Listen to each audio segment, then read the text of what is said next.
supaya lebih efektif dan efisien, kita mulai saja Bapak Ibu ya. Tadi selamat siang, tadi kita sudah berbincang-bincang di pagi hari ya. Sudah chicken dance juga tadi. Luar biasa, kita semangat semua ya. Nah, Bapak Ibu dari Kementerian Timor-Leste, inilah sekolah kami. Kecil banget, betul ya? Beda kan dengan yang SKB kemarin, tapi nanti kita akan bicara apa yang ada di dalam sekolah ini. Sebagian kecil tadi sudah saya sampaikan di Hotel V. Kita hari ini juga akan berbincang-bincang dengan Captain saya. Jadi saya bukan Captain. Kalau Coach Hadi bilang saya Captain, saya bukan Captain. Beliau adalah Pak Isan. Isan boleh berdiri. Yang tadi saya sampaikan bahwa memang beliau yang menggagas Pak Miguel di sekolah ini menjadi sekolah rujukan Google, dan beliau adalah Google Innovator. Di Indonesia ada 19 orang. Nah, salah satunya ada di sekolah ini. Kemudian, bukan dulu. Yang di belakang adalah guru kami. Kami nyebutnya SLT, Super Learning Team, Super Learning Team.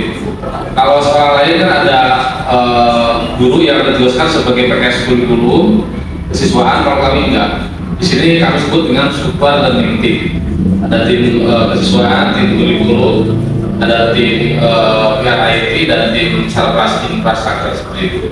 Mungkin Bapak Ibu dari Kementerian Timor-Leste harus tahu, kami itu sebetulnya di sini sekolah biasa, Bapak Ibu, sekolah biasa tidak punya apa-apa.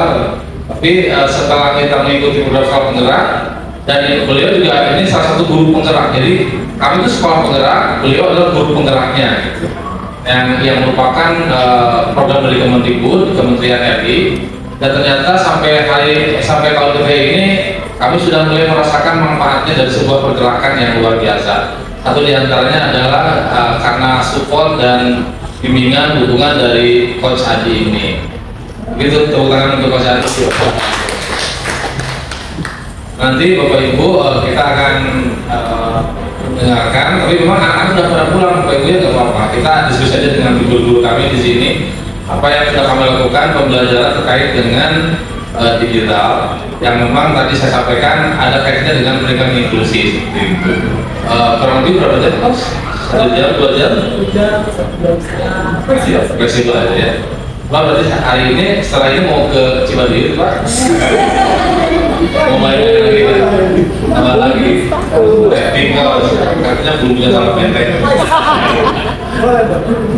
Baik, demikian Bapak Ibu, itu sambutan dari saya. Saya selalu menjadi MC aja. Kita serahkan kepada Coach Hadi memberikan patah dua kata sore. Baik, selamat siang Bapak Ibu semuanya, semangat. Kayaknya kalau Cijirah ini nggak semangat itu bukan Cijirah. Karena kaptennya luar biasa hebat, tim-tim SLT-nya juga luar biasa hebat Bapak Ibu. Dan saya senang sekali bisa kembali ke sekolah ini, Bapak Ibu delegasi dari Kementerian Pendidikan Timor-Leste. Sesungguhnya kemerdekaan itu ialah hak segala bangsa Bapak Ibu. Jadi apa yang kita rasakan ketika pertama kali bergabung di sekolah penggerak Pak Zito dan Bapak Ibu semua, sekolah ini waktu itu saya pertanyakan karena saya jadi coachnya dikirim ke sini dari Kemendikbud, ya kan? Jadi katanya saya pegang 6 sekolah di Kota Bandung yang menjadi sekolah binaan saya di bawah Kementerian Pendidikan.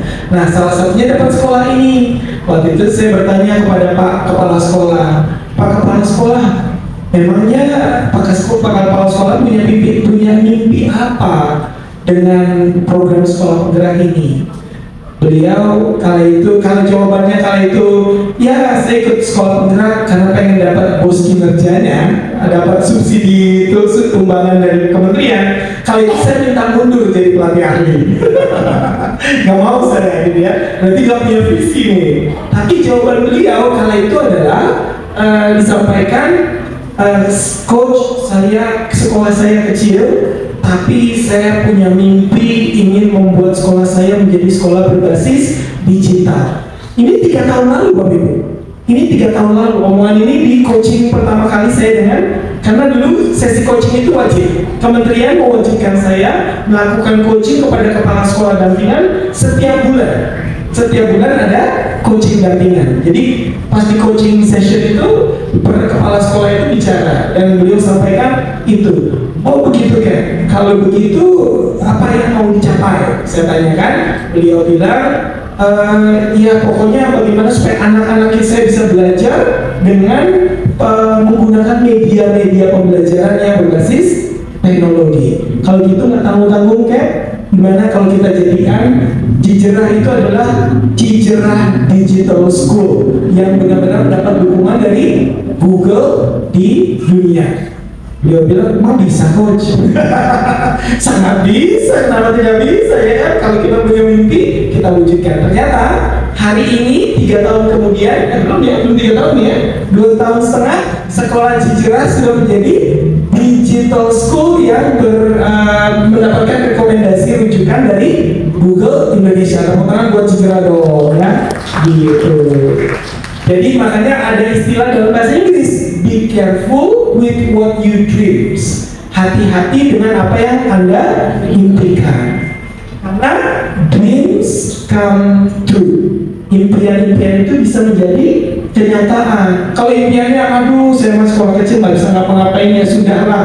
Maka jadinya sekolahnya ya sudahlah. Jadi kan sekolahnya sudahlah. Karena nggak bisa berkembang. Tapi Cicerah tidak seperti itu. Jadi kami sangat bangga, Pak Zito, Pak Miguel, teman-teman semua bahwa sekolah ini ternyata sekolah yang bisa mewujudkan impiannya, dan dengan dukungan kepala sekolah yang luar biasa, tim SLT yang hebat, Google Innovator yang ada di sekolah ini yang betul-betul menjadi salah satu pejuang. Ini Kapten Irsyad ini adalah kapten, co-captain ya, co-captain Google ya, Kapten Irsyad ya. Co-captain Google untuk di Jawa Barat, Kota Bandung. Jadi co-captainnya Google Indonesia untuk Kota Bandung yang menggerakkan program-program digital dan komunitas. Nanti akan dijelaskan lebih lanjut oleh beliau. Baik, mungkin itu dari sedikit saya. Mungkin kita minta dari pihak tim festival.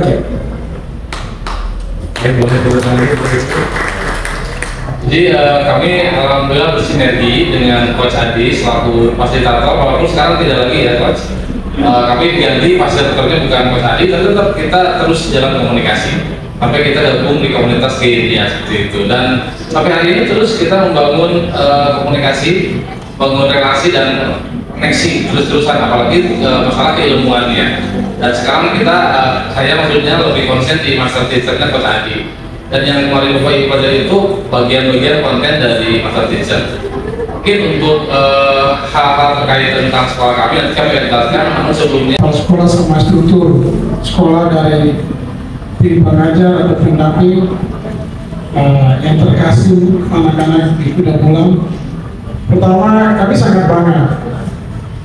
Kemarin tadi sudah disampaikan oleh Pak Kapten bagaimana dia memberikan suatu contoh yang begitu bagus untuk kita ke depan. Dan perbicaraan kami, Pak Kapten bilang bukan sampai di sini, kita harus kunjungi sekolah. Dalam perjalanan Pak Kos bilang, Pak Kapten bilang sekolah saya itu kecil, tapi pemikirannya besar. Itu yang membedakan, kecil tapi pemikirannya besar. Kota sebesar Bandung yang begitu banyak penduduk, terdiri sekolah sebagai sekolah teknologi, itu tidak segampang yang kita pikirkan. Kita hari ini baru bisa menikmati kesuksesan sekolah ini, tapi proses awal itu kita tidak tahu dari mana asal mula, tantangan dan hambatan itu pasti ada. Kebetulan kehadiran kami sini mau melihat tantangan dan hambatan yang dihadapi oleh sekolah. Kami ingin tahu cerita dari ibu guru, pak guru. Tolong berikanlah kami ilmu yang bu guru dapat selama mengajar di sekolah. Ilmu apa saja kita butuh untuk belajar. Tujuan kami di sini itu hanya belajar. Mungkin ibu-ibu sudah mengenal Timor Leste 24 tahun lalu kita setim. Kebetulan dalam undang-undang internasional memberikan universal semua daerah punya hak untuk menentukan nasib sendiri. Dan begitulah perjuangan kami diberikan sebuah bangsa kecil di antara dua benua dan dua kekuatan besar, yaitu Asia dan Australia. Kami di tengah-tengah. Dengan kehadiran kami ingin tahu, belajar apa yang TTT aku dapat, mengajar pengalaman kalian di sekolah, berilah kepada kami. Tujuan kami hanya datang sini mau belajar. Pak Kapten sudah menceritakan semuanya, tapi hari ini berilah kesempatan kepada guru-guru untuk menceritakan apa hambatan tantangan sampai sukses hari ini. Dan kami tahu kenapa sekolah ini dipilih, udah kami tahu, tapi lebih tahu itu kalian, ibu-ibu, berilah memberi suatu jawaban yang buat kami yang selama ini kami tunggu selama 4 hari ya. Hari ini hari kelima, kami ingin mendapatkan sesuatu yang beda dari sekolah-sekolah lain. Makasih atas kesempatan. Apabila saya menyampaikan kata-kata yang tidak menentu atau di luar konteks bahasa saya minta maaf karena kita udah lama nggak berbicara bahasa Indonesia. Mungkin kata-kata kita agak tersinggung. Ibu-ibu, bapak-bapak, saya minta maaf. Makasih. Pemikiran kita susah gitu. Sampai hari ini kita sudah banyak mendapatkan perhatian dari Kemendikbud secara langsung maupun tidak langsung. Bahkan beberapa minggu kemarin kita pernah dikunjungi dari Jambi, Sumatera, kemudian dari Tangerang juga, dari Bangka Belitung, hanya untuk belajar datang ke sini gitu. Saya sampaikan kalau Bapak Ibu ingin melihat sekolah, ini bukan tujuannya. Tapi kalau mau belajar sama-sama boleh datang ke sini kan seperti itu. Dan hari ini saya bisa berbangga hati karena memang saya punya tim yang tadi saya sampaikan. Super learning team saya ini memang luar biasa.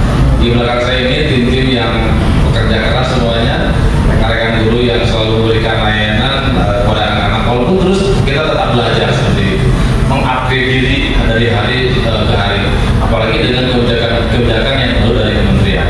Dan hari ini mungkin saya akan memberikan kesempatan kepada Kapten Irsyad yang tadi saya dabikan di Hotel B bahwa seperti apa sih pembelajaran digital yang kita sering gunakan di sekolah, kemudian juga seperti apa teknik strateginya untuk memberikan pelayanan kepada anak-anak yang memang tidak sama. Kita sudah mengenal tadi di Hotel B itu ada anak-anak learning, kemudian ada adulting dan performing. Ternyata mereka dengan digital itu mereka seperti tidak merasa terkotak-kotak gitu. Kalau tadi kita kan main bisnis itu senang apa ya? Senang banget anak-anak seperti itu. Anak yang learning, yang adulting, yang performing itu mereka sama-sama belajar bareng-bareng. Sehingga lama-lama mereka sudah terbiasa bahwa tidak ada terkotak-kotak, tidak ada eksklusivisme, yang ada hanya inklusif seperti itu. Baik, Bapak Ibu dari Kementerian Perindustrian, saya izinkan Kapten Irsyad untuk memberikan praktik baiknya, oke? Tentang pembelajaran digital di sekolah ini.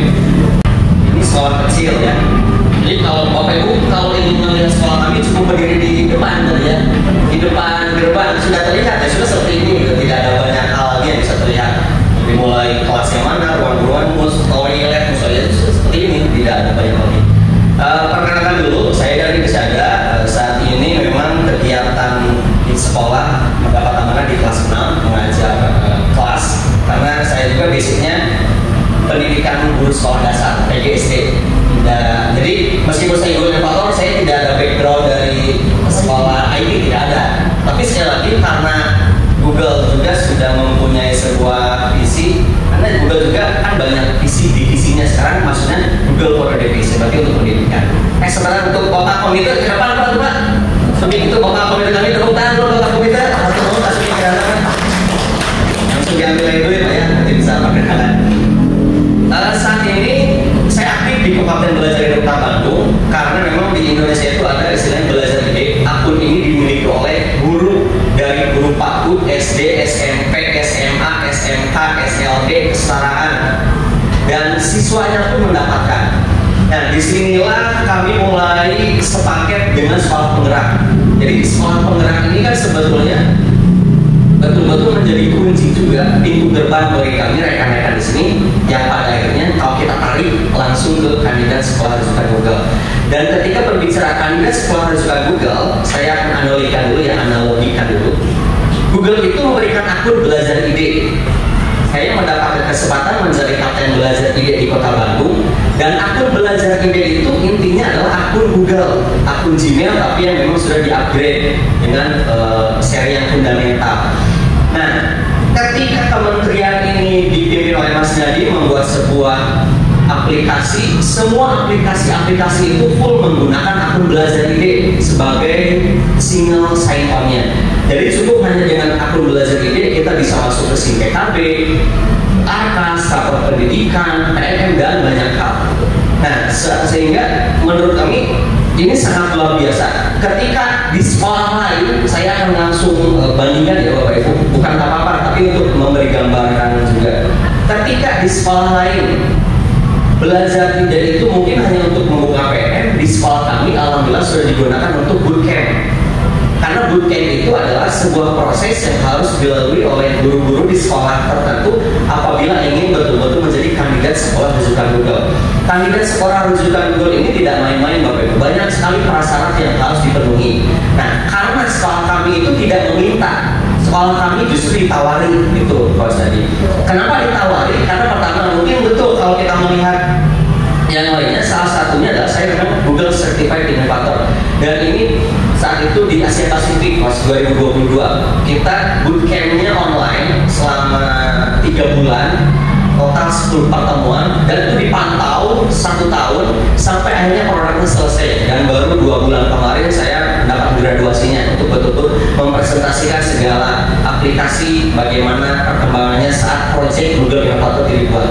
Karena Asia Pasifik berarti saya pun sedikit-sedikitnya ya harus bicara bahasa Sunda, tidak mungkin bahasa Sunda ya, tapi sedikitnya berbicara Casticus, sedikit-sedikit bahasa Inggris, karena memang basicnya saya guru SD, dan memang pengalaman pun pernah menjadi guru di pribadi, itu kan guru yang bilingual school, jadi istrinya agak gampang untuk berbicara hanya sampai di sini.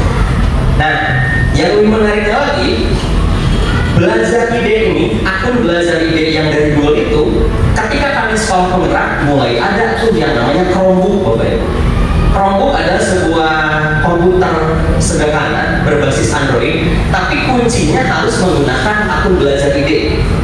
Nah, sehingga mulai di tahun 2022 saat ini kami sudah mulai aktif di kelas 6, di kelas 5 sudah menggunakan. Di awal-awal ini kami tidak semua kelas dicoba, tapi minimal di kelas saya sendiri Bapak Ibu. Berarti ketika saya mempunyai sebuah pengetahuan, minimalnya sebelum saya bisa mengimbaskan ke rekan-rekan kelas yang lain, saya dulu tahu konsepnya seperti apa di kelas. Dan ini dicoba dari mulai di kelas seperti apa. Saat itu kami baru mendapatkan full di tahun 2022 itu di bulan Februari Chromebook datang, kami arahkan rekan-rekan guru mencobanya. Setelah itu karena kondisi internet tidak memungkinkan ya Pak, kondisi internet tidak memungkinkan, akhirnya kita menunggu pengajuan untuk upgrade internet yang asalnya 50 Mbps kita upgrade jadi 200 Mbps, sehingga mulai di bulan Juli, Agustus, September itu mulai itu menggunakannya secara intens. Nah, ini muncul nih manajemen peserta didik dengan Chromebook, manajemen pembelajaran dengan Chromebook, manajemen materi dan manajemen perangkat. Dan itu sudah diseminarkan secara nasional menggandeng Repo Indonesia. Repo Indonesia ini adalah salah satu Google partner untuk pelatihan-pelatihan Google, di mana di dalamnya ada Google Innovator, ada trainer gitu. Tapi memang itu swasta. Nah, setelah ini selesai, mulailah pada tahun 2023, setelah 1 tahun kemudian, mulailah kami bisa mengajak rekan-rekan pertama melihat pemakaian Chromebook di 3 daerah. Chromebook ini 3 daerah itu ada di NTT, Nusa Tenggara Timur yang akses internetnya susah. Kemudian rekan kita di Bali, kalau di Bali itu satu sekolahnya mendapatkan 150 pos. Itu paling banyak se Indonesia. Ya itu mungkin kesalahan tapi mereka beruntung kan. Nah, satunya lagi di SDN Malam Sejarah. Jadi membandingkan 3 penggunaan Chromebook di seluruh Indonesia. Tapi yang diambil adalah yang susah akses internet, yang internetnya optimal seperti di Cicerah, dan satu lagi yang jumlah Chromebooknya banyak. Selanjutnya, meyakinkan kepala sekolah, Bapak Januar pun nanti akan masuk di sini. Bincang Chromebook, bagaimana kepala sekolah memandang penggunaan Chromebook.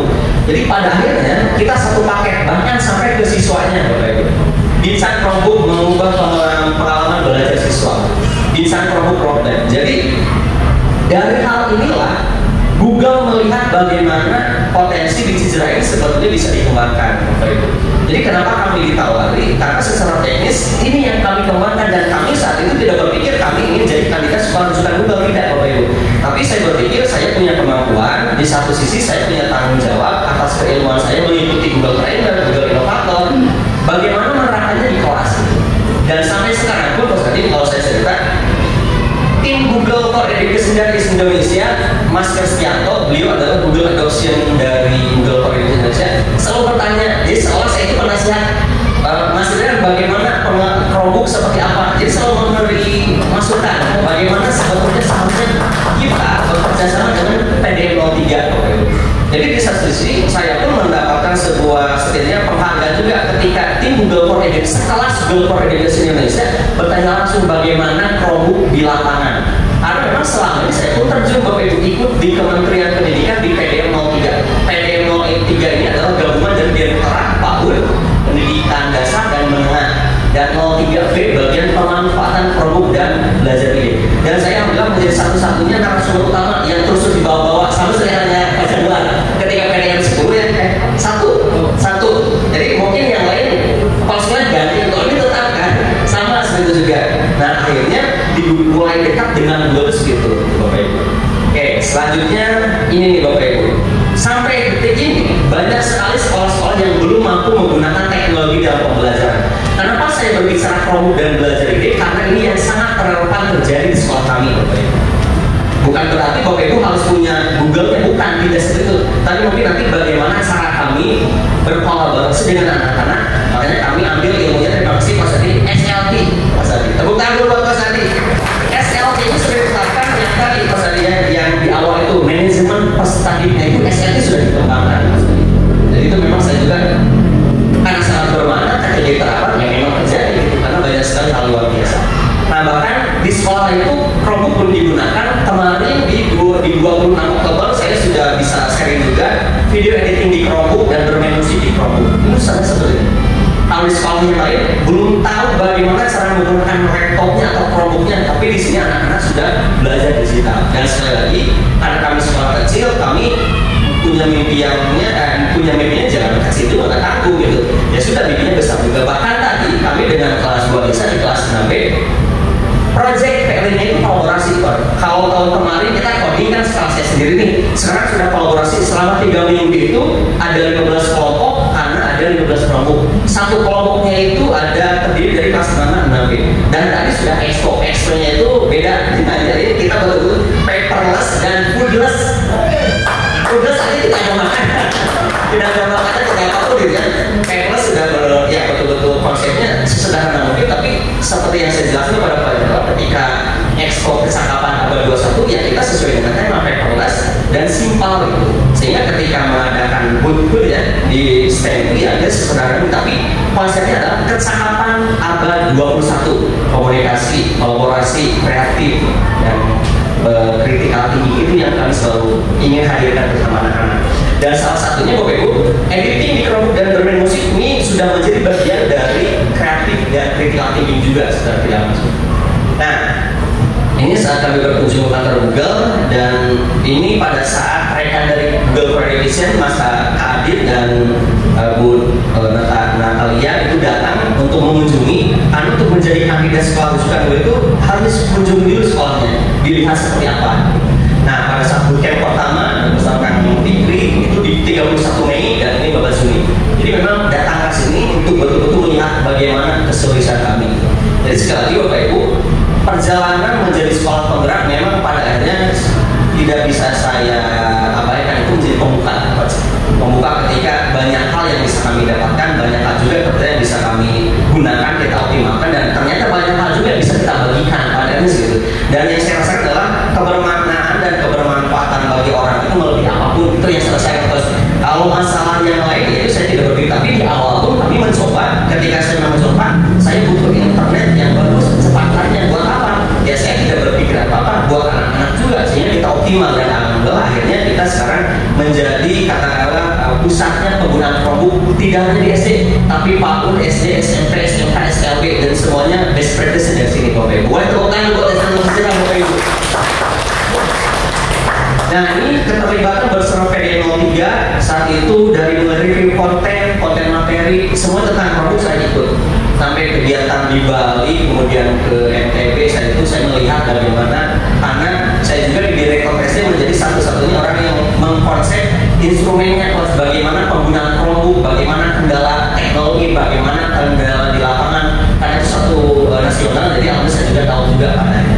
Makanya ketika dari tim Google selalu bertanya kepada saya, meminta arahan atau kira-kira seperti apa baiknya, dan saya pun bisa menjawab tentunya dengan datanya juga gitu, dan dengan di lapangan juga gitu. Nah, ini sebelum dan sesudah. Sebelumnya akun Belajar ID kan belum dikelola dengan baik, pada akhirnya sudah ada aplikasi. Kemudian Chromebook nih, Chromebook hanya untuk AKM, digunakan sudah pembelajaran di kelas. Kemudian project P4 atau P5 fokus pada produk dan karya kelas sekarang sudah berbasis digital. Yang sekarang pun nanti bisa saya perlihatkan berbasis digital seperti apa. Jadi dari materi semuanya paperless, tidak ada kertas yang kami print gitu ya, untuk kegiatan P5. Pembelajaran, kemudian optimalisasi produknya, kemudian mengikuti kajian sekolah super Google. Dan ini sebetulnya 6 poin ini menjadi dari mulai sebelum dan sesudah, dan ini yang kami rasakan. Mau tidak mau paradigma itu akan merubah seseorang, betul ya Pak Syed? Paradigma ini yang saya pahami ketika saya di satu sisi punya pengetahuan, saya melakukan pengalaman langsung dengan siswa, saya melihat siswa bagaimana berinteraksi dengan teknologi, dan saya bisa melihat siswa dapat berkarya dengan teknologi digital. Perubahan paradigma akan menentukan saya dalam mengelola kelas, akan membedakan saya bagaimana saya berpikir bahwasanya kelas itu tidak harus selalu, misalkan ya, tidak harus selalu gurunya ada di kelas, tapi sewaktu saya keluar saya bisa memastikan anak-anak itu tertib di kelas dengan menggunakan apa, teknologi. Dan anak-anak bisa melakukan itu karena ada konsep yang selalu saya gunakan dan saya kembangkan terus, yaitu super learning team. Tepuk tangan buat konsep learning team itu, super learning bisa saya. Ini yang pada akhirnya saya konten sendiri. Pak Jadwal dan Pak Sadi, kalau saya sekarang sudah tidak berpikir saya harus melihat paradigma siapa, apalagi dari luar. Kalaupun saya bisa, ya saya buat sendiri gitu. Karena itu kan berdasarkan empiris juga, yang saya rasakan juga. Pertama, berpusat pada manusia, pada murid katakanlah. Kemudian ini kan, saya menulis ini karena semua potret, karena berdasarkan apa yang saya rasakan, ya Bapak Ibu. Dan dengan apa yang saya ketahui, apa pengalaman yang dilakukan. Pertama, berpusat pada manusia, pada murid. Kedua, adaptif dan fleksibel, pengembangan ekosistem kolaborasi yang lebih kolaboratif, terintegrasi dengan teknologi lain, dan pengembangan metode dan pendekatan baru untuk kolaborasi. Berpusat pada murid, Bapak Ibu. Contoh Bapak Ibu, pada saat kami melakukan sebuah projectnya codingnya berbasis block coding. Bapak Ibu, hanya sekolah ini yang berhasil melakukan proyek penguatan perbedaan Pancasila menggunakan program, dan itu berbasis coding. Coding itu bahasanya bahasa apa Bapak Ibu? Pasti bahasa Inggris, tidak mungkin bahasa Sunda, apalagi bahasa Indonesia gitu ya. Nah, saya berpikir, ketika saya berpikir paradigma saya adalah berpusat pada manusia, berpusat pada murid, ya saya tidak harus pintar coding untuk bisa anak-anak membuat produk coding. Yang pada akhirnya berpikir saya hanya bisa menjadi seorang fasilitator dan komunikator, memfasilitasi dengan adanya Chromebook, internet yang bagus, menjadi komunikator. Ya saya menghubungkan materi ini, silakan disampaikan, baca, pelajari. Kemampuan itu yang saya beri, karena saya pada akhirnya saya tidak berpikir seperti ketika anak diberikan laptop, anak pasti kesulitan. Kalau saya berpikir seperti itu, saya tidak akan mungkin bisa sejauh ini bisa berbagi bersama rekan-rekan sekolah di sekolah lain. Ketika saya melihat anak dengan laptop, saya berpikir mereka itu pasti bisa melakukannya, dan itu terbukti pada saat konsep coding itu Bapak Ibu. Dari mulai teorinya semuanya itu bahasa Inggris. Ketika proyek itu yang menjadi tantangan bahasa, saya ajak anak-anak, saya komunikasi dengan anak-anak. Oke, kalian belum pernah belajar bahasa Inggris, apalagi sekarang bahasa coding nih. Tapi ya udah nggak apa-apa, kalian bisa menggunakan teknologi. Ada buku panduan, silakan bagaimana caranya. Dan sekarang dengan teknologi kan sangat mudah untuk menerjemahkan bahasa. Sehingga di situ pasti akan muncul kolaborasi. Dan sekali lagi yang selalu dikeluarkan adalah keterampilan abad 21-nya. Keterampilan kreatifnya, bernalar kritisnya, kolaborasi dan komunikasi, itu yang terus dikembangkan. Yang kedua, adaptif dan fleksibel. Seperti halnya contoh di kelas, ketika di kelas 6 akan menggunakan Chromebook dan 6B menggunakan Chromebook, atau di kelas 5 menggunakan Chromebook, harus berpikir satu Chromebook itu untuk 5 orang, berarti bisa saja satu Chromebook untuk 10 orang.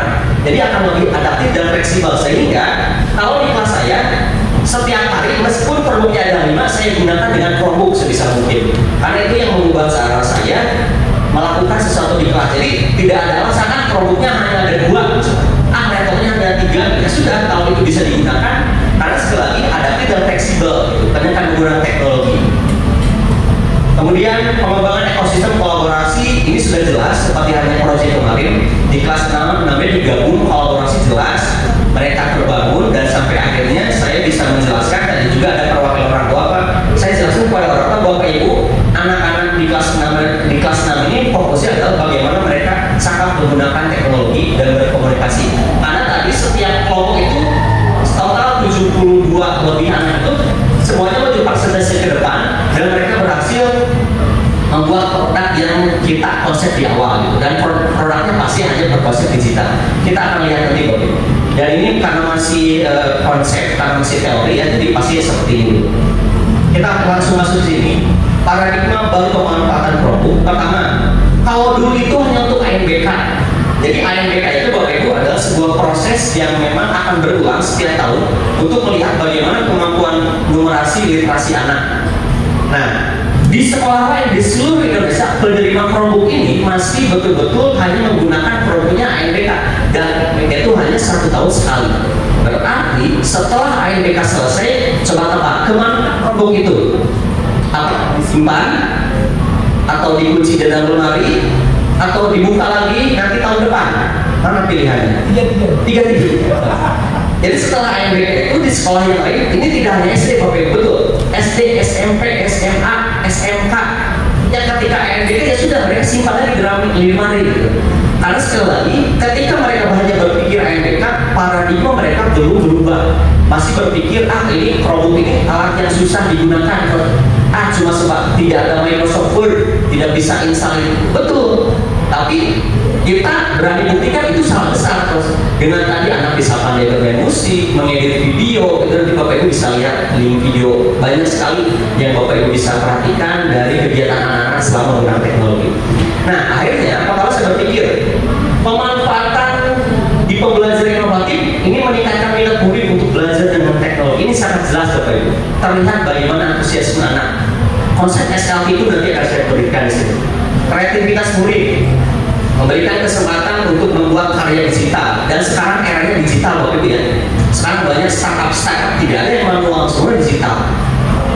Startup itu mulai dengan aplikasi sederhana, game coding. Nah, saya kenalkan di sini, kenapa tidak gitu. Meskipun saya jamin tidak akan semua anak tertarik, tapi setidaknya saya mempunyai harapan ketika kita coba di kelas anak-anak berhasil, ya itu berhasil gitu. Jadi saya berpikir ini Bapak Ibu, ketika kami berpikir anak SD saja bisa coding loh, masa anak SMP, SMA mereka tidak menggunakan teknologi yang diberikan dan sama gitu Mas. Produknya sama, akun belajarnya sama, berarti yang membedakan betul bagaimana cara guru menggunakannya, berpikir berbeda dengan yang lain, padahal aplikasi sama. Jadi saya selalu menyindir anak SMP, SMA di direktur itu sama.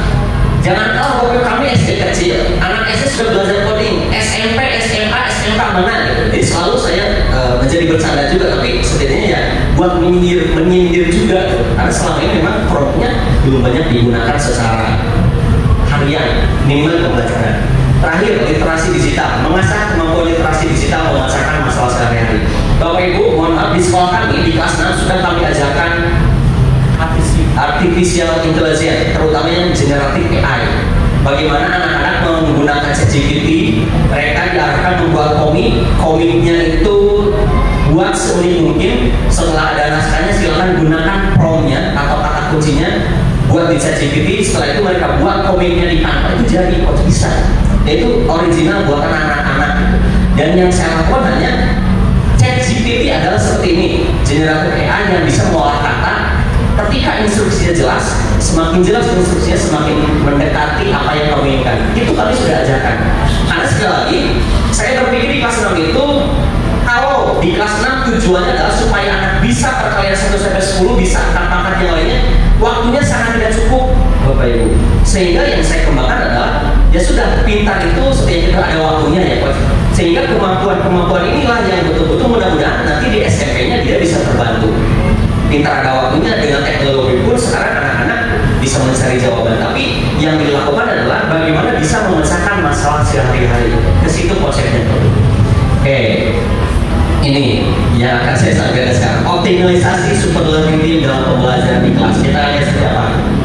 Seperti yang diketahui, kalau saya rangkum sendiri, super learning team ini adalah metode pengelolaan peserta didik dengan menawarkan tugas dan fungsi yang jelas dalam mengelola kelas. Ini dalam artian bersama-sama guru ya, bukan berarti mengelola pembelajaran RPPA enggak, tapi di kelasnya, sehingga peserta didik yang mempunyai perasaan sadar dan akan kemampuannya dapat mengoptimalkan kemampuan leadershipnya. Kenapa leadership? Karena pertama saya berpikir setiap anak itu kan punya sisi leadershipnya, tapi masalahnya di rumah dikembangkan tidak, dan itu berbeda-beda. Tapi tidak jadi masalah. Nah, secara tidak langsung tim ini akan menjadi wakil guru di kelas. Konsepnya seperti adanya ketua kelas, akan tetapi yang membedakan SLT akan berdasar kepada kepercayaan diri masing-masing. Kita akan lihat saja. Pas tadi di sini saya membuat seperti ini nih. Ini berdasarkan pengalaman saya juga, percaya ya. Di SLT ini yang paling basic adalah anak mengetahui tugas dan perannya masing-masing. Seperti yang saya bilang, konsepnya sederhana. Anak tahu tugasnya apa, kemampuannya apa, minatnya apa, itu dulu. Itu basic. Kenapa dia di piramida paling bawah? Karena harus kuat dulu basicnya, dia mau kemana gitu. Kemudian yang kedua, identifikasi diri sesuai minat dan bakat. Mulai ke proses nanti pada akhirnya. Karena pada akhirnya saya pernah memberikan tugasnya tentang PKM, tentang bagaimana terjadinya pinjol yang ada di Indonesia sudah meresahkan.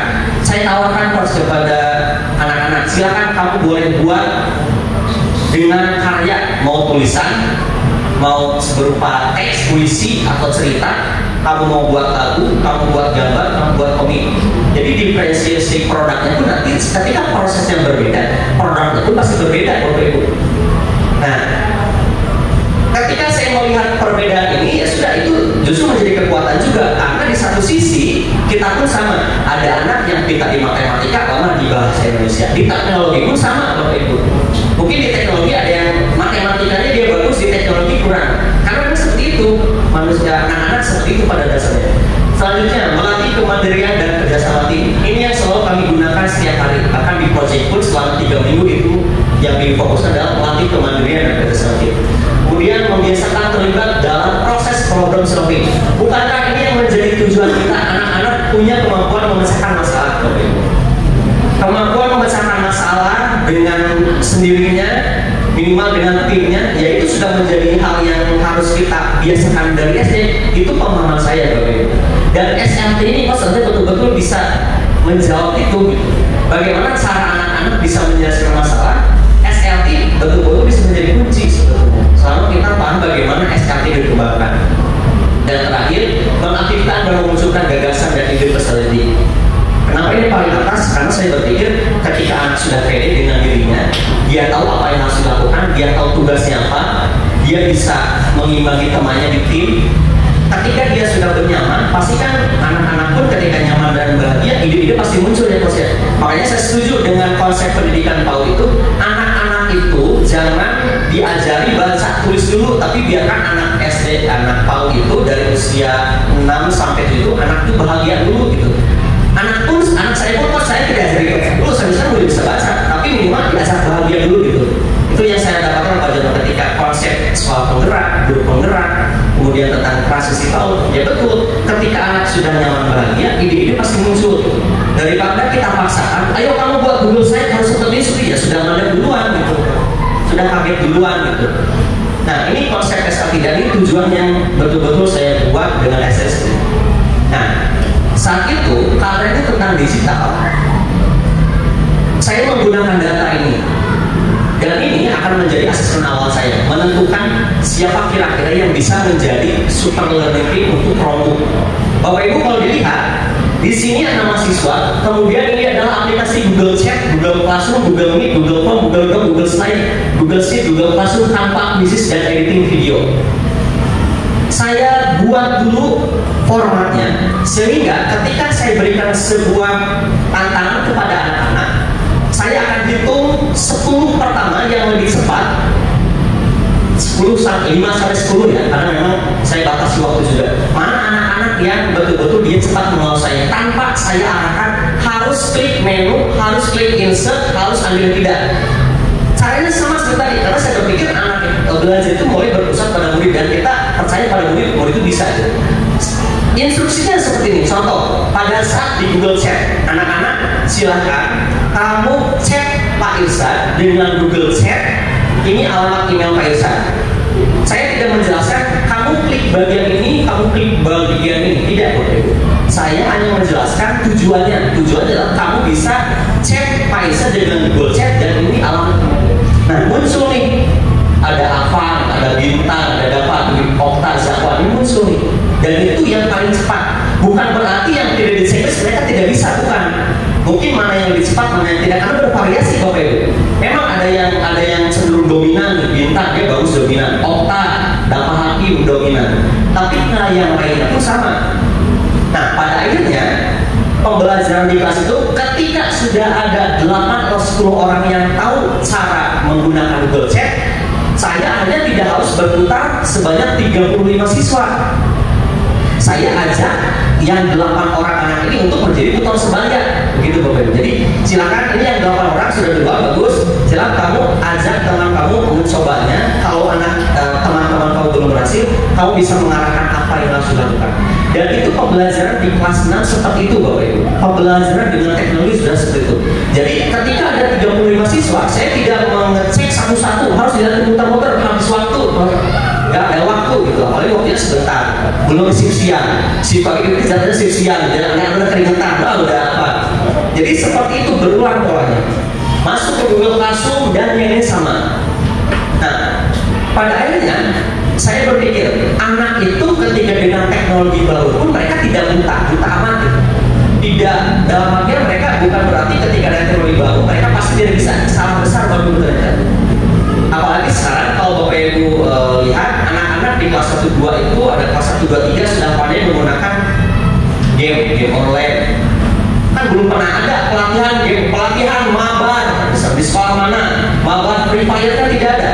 Tapi anak dengan digital native-nya mereka bisa melihat instruksinya. Nah, dan ini saya terapkan di kelas dengan SLT sehingga rekan-rekan yang paling besar ini presentasinya dan berwarna merah, semakin merah semakin bagus. Inilah yang akhirnya menjadi tim SLT untuk khusus Chromebook yang betul-betul membantu saya di tahun pertama untuk menjadikan Chromebook ini banyak best practice dan mereka betul-betul yang pada saat MBK mereka mempersiapkan MBK-nya. Kalau di sekolah lain mungkin si laptop komputer disiapkan oleh guru operator PAUJ. Kalau di sini anak-anak langsung PAUJ yang mempersiapkan proktor yang server utamanya. Anak-anak dari mulai merapikan, menyimpan, menyeting internet, ngecas sampai merapikan lagi anak kasih mana sudah bisa gitu Pak.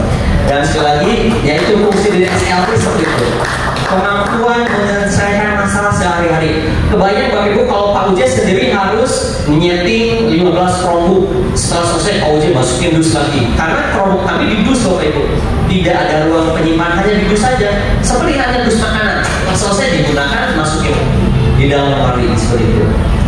Nah ini pemilihan tim SLT yang sudah spesifik, tapi memang ada posisi yang spesifik dalam artian yang menjadi KI-nya ada, tapi ini saya lebih ke tim super learning, tim Chromebook-nya. Bagaimana saya melihat kemampuan anak, dan sekali lagi ya, semua anak di sini pada akhirnya bisa menggunakan. Hanya saja yang checklist duluan itu mereka yang lebih duluan mengetahui dan mendapatkan cara penyelesaian masalahnya dengan tantangan yang diberikan seperti itu. Selanjutnya, ini adalah alur yang saya buat.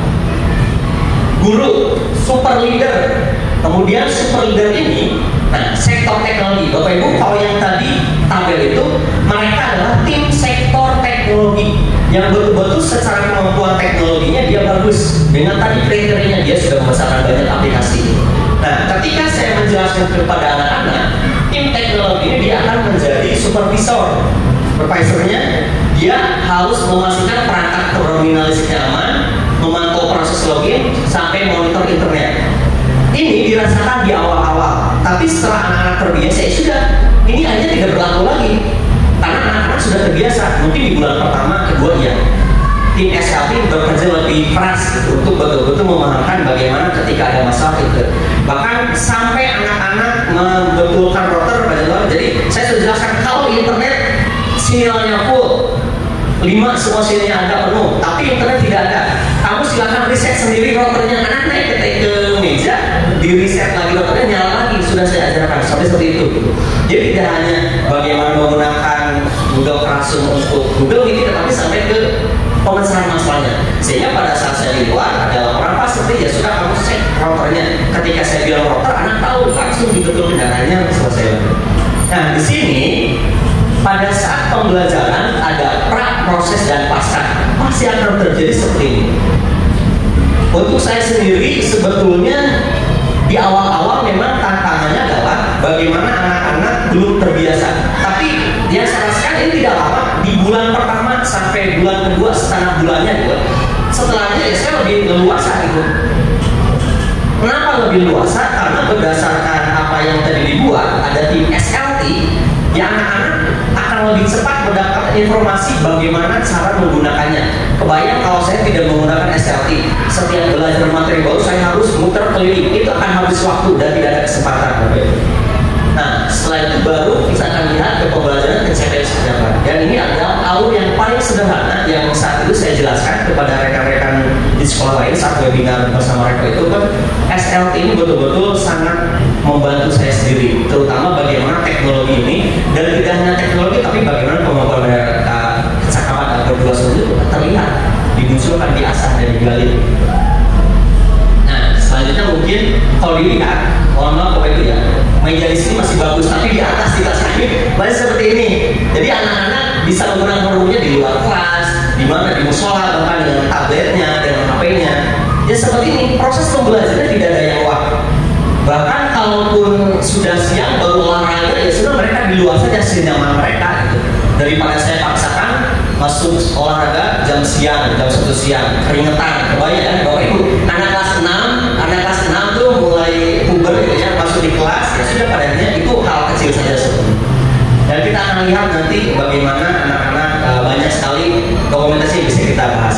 Nah ini seperti ini, proses MBK saat itu Pak Uje sedang mengatur. Jadi anak-anak yang berdiri ini mereka adalah tim super learning, tim produknya yang betul-betul optimal membantu kami pada akhirnya. Ini proses pendampingan tutor sebaya. Nah ini pada saat proyek kami lebih luasa lagi. Tempat duduk ya sudah kita simpan di belakang. Anak-anak adanya fokus di tengah berkelompok dan terus komunikasi. Dan ini adalah sebuah proyek coding yang saya tuh anak-anak berhasil membuat coding dan cerita animasi. Bapak Ibu. Kalau kita lihat lagi, kita akan bisa lihat di sini Bapak Ibu ya. Sebetulnya nanti Bapak Ibu bisa lihat, tidak harus di sini. Ini adalah website yang dibuat untuk Expo kemarin Bapak Ibu.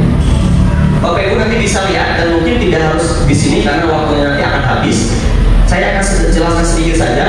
Ini sudah pertemuan keberapa. Tapi di satu sekolah dilihat, yang ini bagian melodi, yang sebelah ini kan bagian alat musik ritmis drum Bapak Ibu ya. Yang sebelah sini bagian chord, bagian E, G, C-nya gitu kuncinya. Dan sampai tahap seperti ini anak-anak padanya yang menikmati sendiri gitu Bapak Ibu. Dan ini dengan Chromebook, di Chromebook bukan dengan keyboard. Padahal keyboard pun ada ya, karena kita mendapat bantuan dari Yamaha Musik juga ada. Tapi kita ini hal yang baru, ingin memperlihatkan bahwasanya Chromebook pun bisa bermain musik gitu. Di saat sekolah lain puluhan, karena sekolah penerima Chromebook itu ada 40.000 yang berdasarkan dan APBN 40.170 sekolah. Kalau dengan APBN dan DAP itu ada 80.000 dan mereka belum tahu bagaimana cara Chromebook. Dan di sini saya ingin memperlihatkan Chromebook ini bisa melebihi batas hanya untuk menggunakan Google Meet dan Google Slide. Mengetik saya tidak. Tapi kita buktikan anak-anak bisa sampai tahap ini gitu. Nah selanjutnya ini adalah testimoni dari anak-anak alumni kami. Kita bisa dengarkan dulu ya.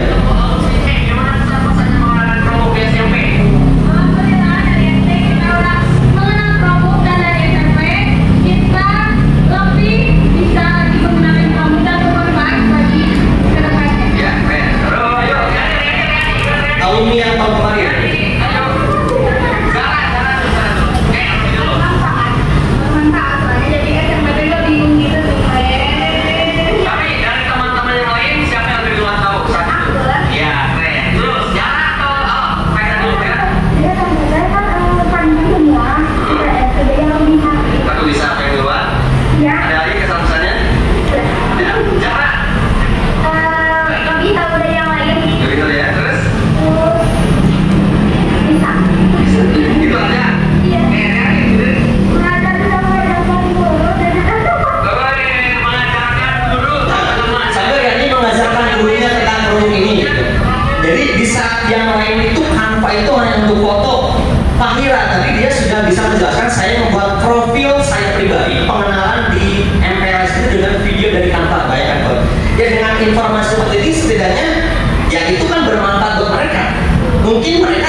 ini ada kemampuan mereka untuk ya tadi konsepnya memecahkan masalah sehari-hari, kemampuan komunikasi teknologi itu kan betul-betul sudah sangat relevan. Itu saya rasakan.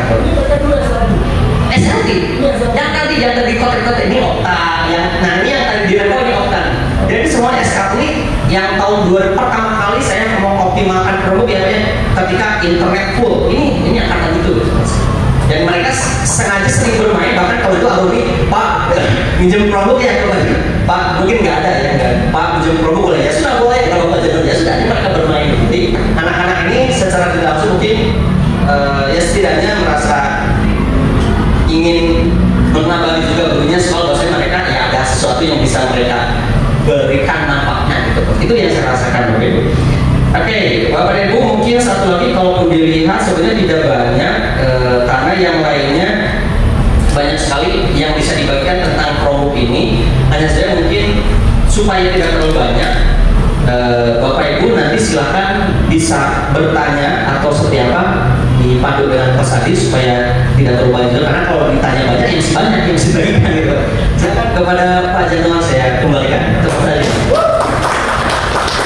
Dengan SLT yang memang bisa disudayakan seperti itu. Dan kedua kan sekilas tentang apa yang disampaikan.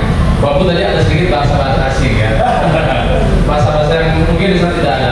Tapi tadi sudah saya jelaskan Pak tentang akun ID kan seperti itu. Silakan Pak, mungkin ada yang mau bertanya? Apa Coach tadi mau memberikan tanggapan? Silakan. So Ibu saya tanya dulu nih, berarti kira-kira benar nggak ini sekolah itu berbasis digital pembelajarannya? Betul Bapak Ibu? Anak didik itu sudah belajar kayak begitu Bapak Ibu. Nah, cuma dulu kami juga nggak membayangkan bahwa ternyata digital dengan SLT-nya itu betul-betul bisa terwujud, super learning team-nya itu. Nah, Bapak Ibu nanti di minggu depan itu akan mendapatkan manajemen kelas strategi pembelajaran menggunakan SLT yang bisa nanti kita terapkan di Timor-Leste. Ya, siap belajar Bapak Ibu ya, minggu depan kita optimalkan. Tapi mungkin saya punya pertanyaan, kalau Bapak Ibu ada juga boleh, tapi mungkin mewakili teman-teman. Apakah ini hanya bisa dilakukan dengan Google Chrome? Itu pertanyaan pertama. Karena kan kita mungkin di sana udah punya Chromebook ya, Bapak Ibu ya.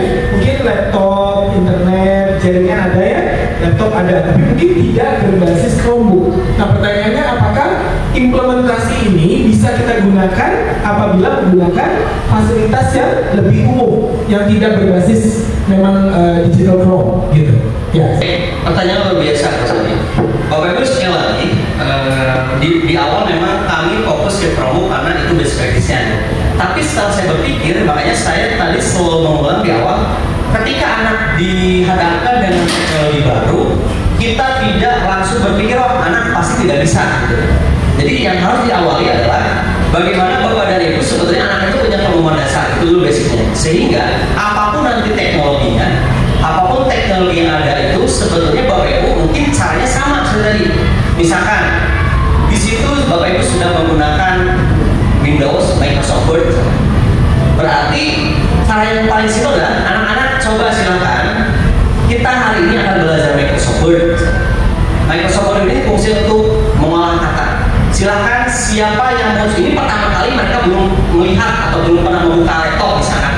Silakan kamu tulis nama kamu, hobi kamu, cita-cita kamu menggunakan laptop ini, menggunakan aplikasi Microsoft Word. Instruksinya cukup satu saja Bapak Ibu. Nanti kan yang saya bayangkan adalah anak akan membuka dulu laptopnya. Kalau keterampilan dasar mengaktifkan laptop pasti ada diajarkan dulu, tapi setelah mereka terbuka, saya yakin anak-anak pasti akan mencobanya Bapak Ibu. Berarti secara teknis semua yang saya sampaikan tadi ini bisa dilakukan dalam pembelajaran teknologi yang dengan tidak menggunakan Chromebook atau Google for Education. Karena secara teknis yang menjadi fokus saya adalah bagaimana manajemen kelasnya Coach. Sehingga tadi kalimat dua kata ini adalah memfasilitasi dan mengkomunikasikan, menjadi fasilitator dan mengkomunikator. Sebenarnya fungsinya intinya cuma dua itu pada akhirnya. Mau itu aplikasi apapun, mau itu aplikasi dari Google atau tidak, intinya yang saya pahami adalah belajar dengan teknologi itu jangan terlalu berpikir, oh kalau anak saya di menggunakan Microsoft Word, dia menggunakan ini susah, tidak seperti itu pada akhirnya. Sehingga makanya di awal tadi kenapa saya berpikir paradigma, karena dengan paradigma itu yang membuat saya berani mencoba hal yang baru dengan Chromebook. Sehingga saya tidak mandek ketika saya yang menantang itu saya sendiri ketika saya mengcoding, ini anak bisa nggak coding? Ya saya akhirnya menantang saya sendiri juga. Saya yakin anak sudah punya kemampuan dan saya hanya menjadi fasilitator dan komunikator. Dengan dua keyakinan itu ya akhirnya saya gunakan dan bisa. Dan saya yakin Bapak Ibu, apapun teknologinya nanti ketika di pembelajaran, saya yakin pasti akan ada anak yang lebih cepat. Dan anak yang lebih cepat tadi, kalau kita lihat tadi, jadikan mereka itu tim tutor sebayanya. Dalam artian mereka yang akan membantu kita untuk betul-betul memahamkan rekan-rekannya bagaimana cara menggunakan. Misalnya kalau tadi perintahnya adalah coba tulis nama kamu menggunakan Microsoft Word, mungkin ada 5 orang anak yang duluan. Nah, 5 orang itu yang akan diberdayakan untuk menceritakan ke rekan-rekan di kelasnya itu pada yang itu saja jawaban saya. Berarti Bapak Ibu untuk konteks Timor Leste sebetulnya ini bisa nih kita coba dengan strategi pembelajaran menggunakan basis komputer yang memang umum, tidak harus menggunakan Chromebook. Karena Chromebook itu memang pure dia menggunakan, dia dikunci Bapak Ibu ya, tadi yang saya sampaikan, dikunci hanya untuk fasilitas-fasilitas yang ada di dalam Google Google Facilities ya, Google for Education. Jadi memang itu agak unik. Oke, mungkin itu. Nah, tadi dari Bapak Ibu ada pertanyaan yang kira-kira mau disampaikan? Belum ya? Cukup terbayang Bapak Ibu ya bahwa teknologinya ternyata benar-benar terwujud, walaupun kenapa ini kita lihat di sini ini ada karena sekolah ini kan kalau dilihat mungkin kira-kira kalau di Timor Leste sekolah-sekolah sebesar ini ada Bapak Ibu? Yang sebesar ini, yang kecil-kecil ada? Ada juga kan? Ada ya?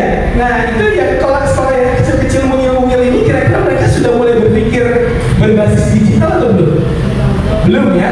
Nah belum, jadi mereka masih berpikirnya pembelajaran secara konvensional kan? Tradisional saja gitu. Makanya mungkin ini yang menjadi tantangan kita nanti Bapak Ibu.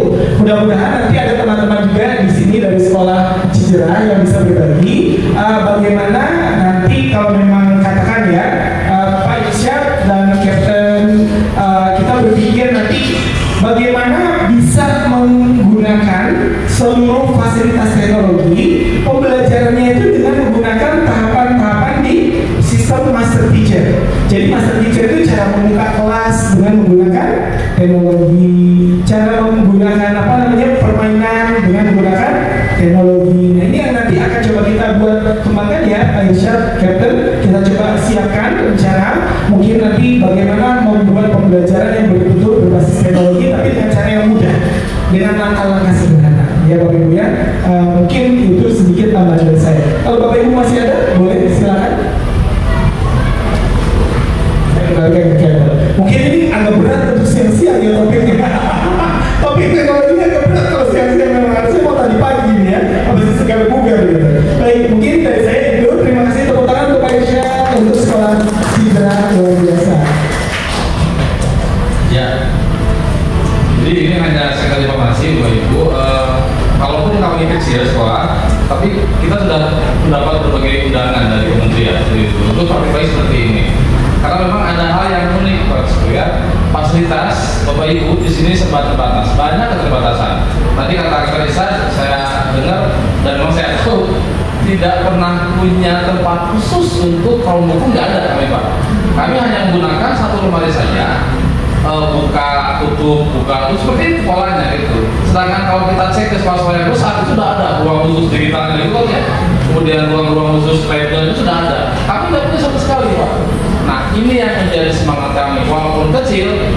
Tadi kata Pak Bida juga kami punya pemikiran yang besar, itu seperti itu mungkin Pak. Jadi sampai hari ini kita juga oleh kata besar itu selalu berundangan untuk menyampaikan praktik-praktiknya tentang pembelajaran secara digital seperti itu. Dan hari ini kita sudah mulai menikmatinya. Walaupun dalam pembelajaran ini masih digunakan kelas tinggi Pak, 5-6. Nah kami sedang berpikir nanti sesuai dengan perkembangannya kita akan turunkan untuk kelas 3-4 sampai dengan kelas bawah seperti itu. Nah makanya hari ini kita sudah masuk di hari berapa Pak? Bootcamp itu kita ke 12 ke 6 ya? Ke 6. Jadi bootcamp itu ada pelatihan dari Google, guru-guru semua itu sudah masuk ke 6 pertemuan. Nah setelah itu nanti guru-guru akan diberikan kesempatan untuk mengimbaskan ke anak-anak. Apa yang mereka pelajari dari Google harus disampaikan ke anak-anak. Walaupun sebetulnya untuk bisa udah duluan gitu. 5-6 itu udah biasa kan dari kita dengan testimoninya. Jika nanti kelas 3, 4, 2, 1. Bagaimana mereka memanfaatkan fasilitas digital untuk pembelajaran seperti itu? Bagaimana Pak Ibu? Sudah. Sudah cukup mungkin ya? Oke, terima kasih. Nah, Bapak Ibu, demikian inilah sekolah kami. Kapan-kapan Bapak Ibu kalau berkunjung ke Indonesia jangan lupa untuk ke sekolah kami. Sudah apa jalannya Bapak Ibu? Sudah web ya. Ada Google Map, tenang. Maka tadi biasa di hotel B saya ajarkan sedikit Google Map. Ternyata luar biasa ya Bapak Ibu ya. Bisa banyak membantu bagaimana kita memahami sebuah konsep, memahami sebuah fakta dan memahami sebuah informasi. Itu juga bisa digunakan Pak Miguel ketika berdiskusi itu. Kalian tetap aja Bapak Ibu. Itu lengkap semuanya. Itu produk Google ya biasa. Walaupun masih eksperimen, mudah-mudahan nanti terus berlanjut. Nah, berarti ini ada karena Mas Kris dari Google Indonesia kemarin mengurutin Google Production Guide for AI in Google Production, panduan tentang AI dalam pendidikan. Saya sudah kirim ke Pak Irwan baru kemarin.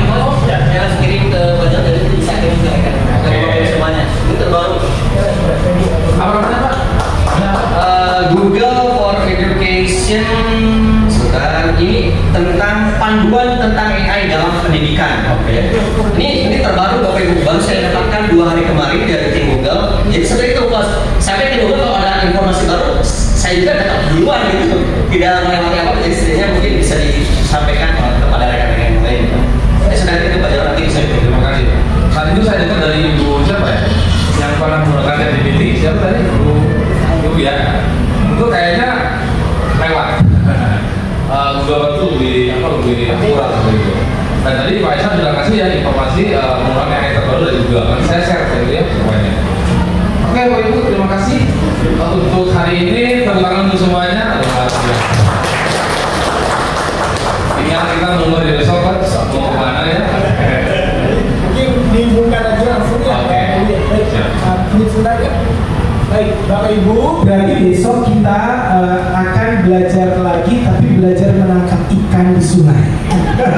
Jadi kita besok akan rafting, besok kita akan bermain apa namanya itu, arung jeram. Itu di salah satu sungai yang masih perawan di Kota Bandung. Ya, bukan sungai yang banyak perawan, tapi maksudnya di sungai itu masih sangat asli alamnya ya. Jadi bukan sungai yang banyak perawan, jangan salah ya. Terus kedua, besok kita akan persiapkan juga, mungkin pagi kita sudah